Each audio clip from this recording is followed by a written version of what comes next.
Hello अस्सलाम वालेकुम students. आज हम आगे कर रहे हैं, एक और क्वेश्चन है। ये भी कंबाइंड ट्रांसफॉर्मेशन का क्वेश्चन है। जिस तरह मैंने इससे पिछली वाली वीडियो में भी एक कंबाइंड ट्रांसफॉर्मेशन का क्वेश्चन था, ये भी इसी तरह से ही है। इसमें है कि describe the transformation completely which maps triangle A on to triangle B. अब एग्जाम में इस तरह से क्वेश्चन होते हैं कि डायग्राम्स दे दी जाती हैं आपको और आपसे कहा जाता है कि आपने इनको मैप करके बताना है, जो ऑलरेडी मैप हुई होती हैं। ऑब्जेक्ट है, उसकी इमेज है, आपने बताना है कि किस लॉ से ये मैप हुई है। यहाँ रिफ्लेक्शन हुई है, रोटेशन हुई है, ट्रांसलेशन हुई, क्या हुआ है।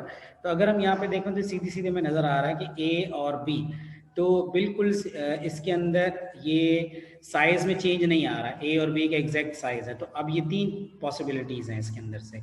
ये रिफ्लेक्शन भी हो सकती है, रोटेशन भी हो सकती है। अच्छा, अगर रिफ्लेक्शन होती है तो आपको पता है कि रिफ्लेक्शन के अंदर क्या होता है कि आमने सामने चीज़ें आ जाती हैं, ठीक है ना।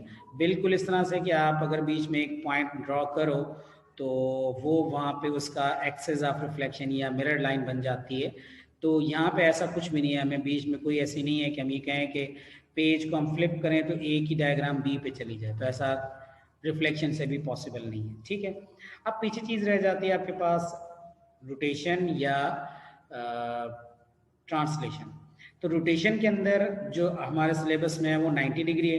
तो ये 90 डिग्री पे रोटेट होती डायग्राम नहीं नज़र आए, क्योंकि 90 डिग्री पे होता है तो शेप उसकी पोजीशन चेंज हो जाती है। यहाँ पे बिल्कुल सेम डायरेक्शन है, इसकी डायरेक्शन तक चेंज नहीं हुई है। तो ऐसा सिर्फ और सिर्फ ए की तरफ होता है, जिसको हम कहते हैं ट्रांसलेशन। ट्रांसलेशन में शेप की डायरेक्शन बिल्कुल चेंज नहीं होती, बिल्कुल उसी डायरेक्शन में आप सारे पॉइंट्स मूव हो जाते हैं हमारे, ठीक है। तो एक ही पॉइंट जिधर जा रहा है बाकी सारे पॉइंट्स दूसरी तरफ से जा रहे होते हैं। तो इसको हम कहते हैं कि हमारे पास पॉइंट ए जो है ट्राइंगल ए ट्राइंगल बी पे ट्रांसलेशन से जा रही है। और इसके अंदर अब ये देखना है कि ट्रांसलेशन में जा रही है तो इसका ट्रांसलेशन मैट्रिक्स क्या बनता है। तो वो भी सिंपल है। लेट सपोज कोई से एक पॉइंट आप कंसीडर कर लेते हैं कि जी ये एक पॉइंट है, ये कॉर्नर वाला पॉइंट है इसका ए का, इसकी इमेज यहाँ पे क्या है, ये वाला पॉइंट।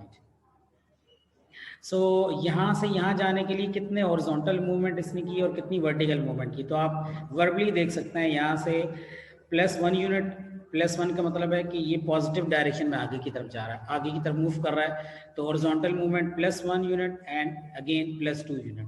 और इसी तरह आप उसके बाद वर्टिकल मूवमेंट पे देखेंगे तो ऊपर जा रहा है कि नीचे जा रहा है। तो ये 1 यूनिट ऊपर की तरफ जा रहा है, तो ये यहाँ पर हो गया हमारे पास -1, ठीक है, सॉरी +1। ऊपर जा रहा है तो +1, डाउन साइड होता तो ये माइनस हो जाता है।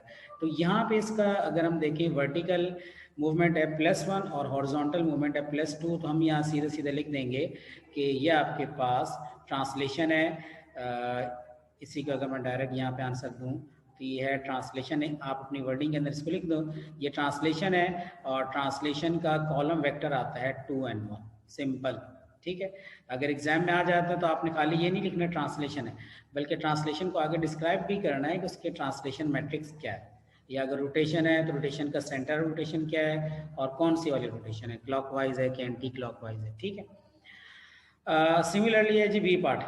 बी पार्ट में है कि ये बताएं triangle B on to C, B C पे जा रही है। तो अब सीधा सीधा ये तो मैप जो हो रही है सीधा सीधा हमें पता है कि ये इनलार्जमेंट है, क्लियर कट, क्योंकि डायग्राम का साइज चेंज हो रहा था। ऐसा सिर्फ एक ही केस में होता है जब डायग्राम का साइज चेंज होता है, वो होता है इनलार्जमेंट के अंदर।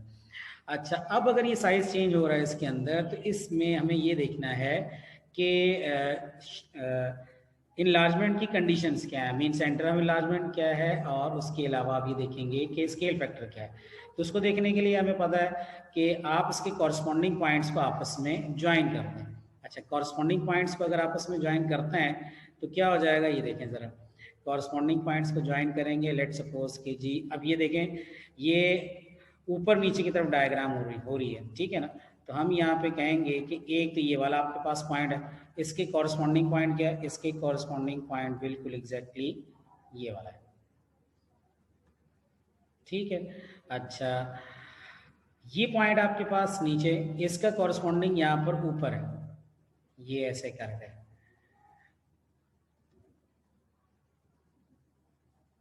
ये अब रूलर नहीं है,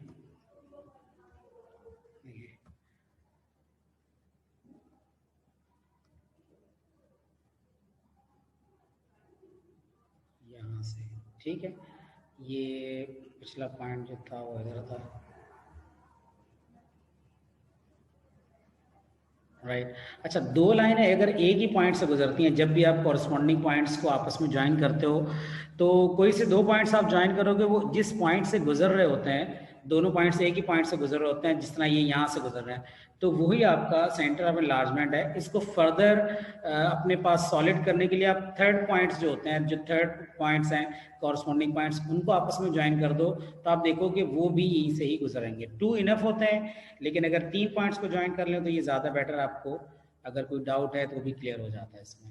सो मैंने थर्ड पॉइंट ज्वाइन किया, वो भी इसी पॉइंट से गुजर रहा है, ठीक है। So this means that this is the centre of enlargement. ये आपके पास सेंटर ऑफ इनलार्जमेंट आ गया, ये वाला पॉइंट। अच्छा, अब ये पॉइंट जो है सेंटर ऑफ इनलार्जमेंट, तो आपने बता दी इसके कोऑर्डिनेट्स के जी, एक्स यहाँ पे -2 है और y 4 है। अब आपने ये देखना है कि सेंटर ऑफ इनलार्जमेंट से स्केल फैक्टर कितना बनता है। एक तो ये ऑपोजिट डायरेक्शन में जा रहा है, क्योंकि ऑपोजिट डायरेक्शन में आपको वैसे पता चल जाता कि अगर ये पॉजिटिव होता तो इसकी डायरेक्शन बिल्कुल ऐसी होती, ट्राइंगल इसी तरह रखी होती जिस तरह है, लेकिन यहाँ पे ट्राइंगल को बिल्कुल एक पलट के उसको रखा गया, ठीक है। तो ट्राइंगल उल्टी करके यहाँ पे रखी है, तो इसके इसी से हमें पता चल जाता है कि ट्राइंगल आपके पास इसके ये इसका स्केल फैक्टर माइनस में। सो आप किसी भी एक पॉइंट को आप कंसीडर कर लें, लेट सपोज ये पॉइंट्स है, इस पॉइंट से आपने सेंटर ऑफ इनलार्जमेंट तक गया स्केल यूनिट 1, इतना ही आप ऑपोजिट डायरेक्शन में चले जाएं तो ये स्केल फैक्टर हो जाएगा -1। ये देखें जरा, ये सेंटर ऑफ इनलार्जमेंट है, यहाँ तक है स्केल फैक्टर +1, लेकिन अगर आप अपोजिट डायरेक्शन में जाएंगे तो ये -1 है, और फिर इतना ही और आगे मूव कर देंगे, दिस इज -2। तो एक पॉइंट से आपको पता चल जाएगा कि स्केल फैक्टर क्या है। सिमिलरली अगर आप फर्दर देखना चाहें तो दूसरे पॉइंट को भी ऑब्जर्व कर लें कि यहाँ से लेके यहाँ तक का स्केल फैक्टर है +1, और अपोजिट डायरेक्शन में जाएं यहाँ तक हो जाएगा -1, और फर्दर आगे जाएं -2, ठीक है ना। तो इसका मतलब ये है कि ये स्केल फैक्टर -2 हमारे पास अंडरस्टूड हो गया। तो ये है हमारे पास ट्रांसलेशन, सॉरी इनलार्जमेंट है, और सेंटर ऑफ इनलार्जमेंट इसका है -2 and 4, और इसी तरह दूसरा पॉइंट आपके है ये इनलार्जमेंट, स्केल फैक्टर क्या है इसका, k = -2, ठीक है। तो ये आपने एग्जाम में इस तरह करके लिखना है, और इसको ये कंस्ट्रक्शन जिस तरह मैंने किया है, लाइंस आपस में ज्वाइन करनी है, वो ज्वाइन करनी होंगी, इसको बाद में आपने रब नहीं करना है, ये एग्जामिनर के लिए आप इन्हें लिखा रहने देंगे, ठीक है। तो इस तरह से आई होप ये भी समझ में आ गया होगा आपको। अल्लाह हाफिज़।